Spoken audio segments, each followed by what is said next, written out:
Je vais te Alors, prendre à sa place. écoute-moi. Jeannot, qu'est-ce que tu viens de me dire là?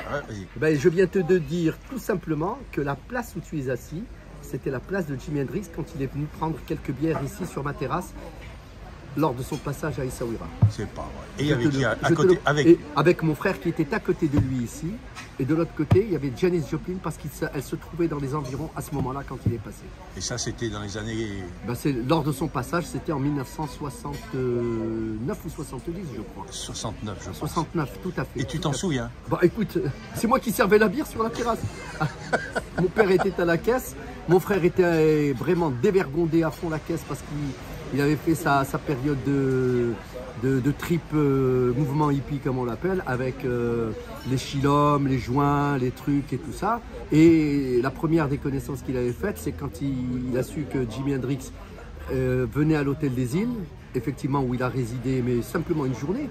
Et après, ils sont venus ici, ils ont pris leur bière, ils sont allés au café hippie. Le café hippie à l'époque, c'est l'actuel Riad El Madina. Et après le Riad El Madina, ils ont bu des bières ici et ils sont repartis à Diabète. Tous ceux qui te disent qu'ils n'est pas allé à Diabète ne connaissent pas l'histoire de Jimi Hendrix. Ils sont allés à Diabète et ils ont une maison là-bas avec un gars qui a vécu avec Jimi Hendrix la journée où ils étaient. Et le soir, ils sont descendus l'après-midi, ils ont fait un feu de camp et ils ont fumé des chilums, ils ont fumé des trucs comme ça. Et en repartant, c'est peut-être de là qu'a été choisi le fameux Castle on the Sand de Jimi Hendrix. Génial. J'en suis persuadé. Je n'étais pas avec eux, mais je sais qu'il était là et qu'ils sont allés à Diabète.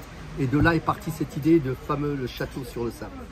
Voilà. Et qu'est-ce que tu penses, Jeannot, toi qui es un contemporain, de l'idée de refaire un festival pour redonner vie à cette musique des années 70? Personnellement, je suis persuadé que c'est un petit peu un pèlerinage dans le temps pour remettre la mémoire de ce guitariste, cet enfant du rock qui serait, je crois, inoubliable.